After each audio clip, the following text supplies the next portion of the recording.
আসসালামু আলাইকুম বন্ধুরা, আজকে আমি পাকিস্তানি কাবাব বানাচ্ছি। এখানে পেঁয়াজ একটু আধা থেতো করে নেওয়া হয়েছে, মাংস নেওয়া হয়েছে প্রায় আধা কেজির উপরে হবে। তারপর আমি আদা বাটা দিয়ে দিলাম, একটু রসুন বাটা দিয়ে দিলাম, আধা চামচ লবণ, আধা চামচ হলুদের গুঁড়া, আধা চামচ মরিচের গুঁড়া, আধা চামচ জিরার গুঁড়া দিয়ে দিলাম, আধা চামচের একটু বেশি দিলাম ধনিয়ার গুঁড়া।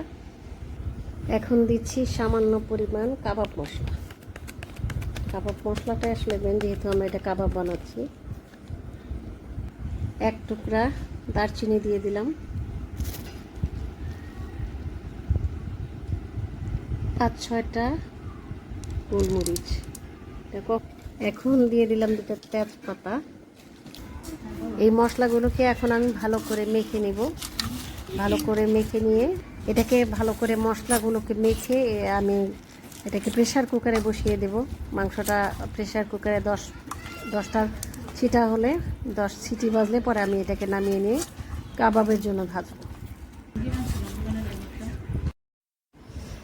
এখন আমি মেরিনেট করা মাংসগুলোকে প্রেসার কুকারে বসিয়ে দেব।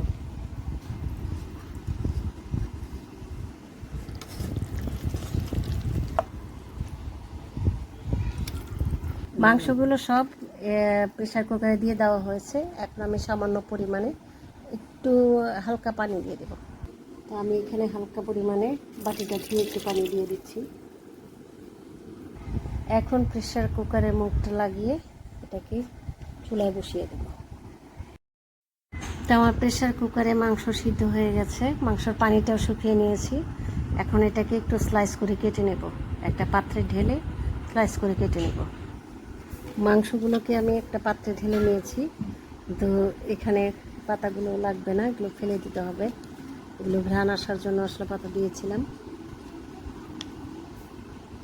আর যে এগুলো এখনও গরম, যদিও আমি চিন্তা করেছিলাম ছোট ছোট পিস করব, কিন্তু ছোট ছোট যে পিস আছে এটাকে একটা দুটাকে একটু ছোট পিস করা যাবে, বাকিগুলো ঠিকই আছে মনে হয়।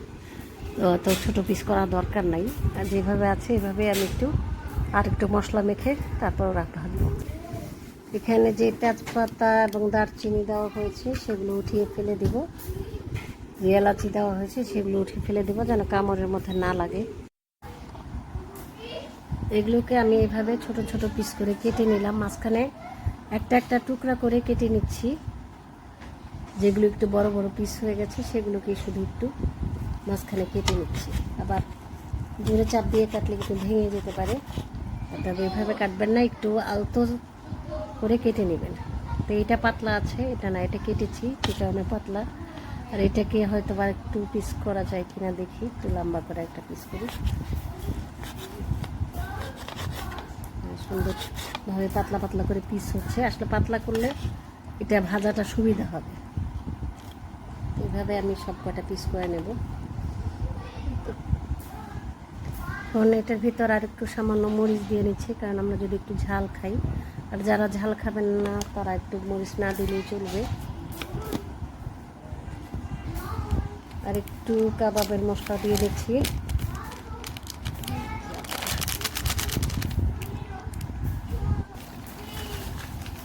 এখানে গোলমরিচ আর বিভিন্ন মশলা মেলানো আছে, যেটা হলো জিরার গুঁড়া, ধনিয়া, সব মশলা মেলানো, সেটা একটু দিয়ে দিলাম।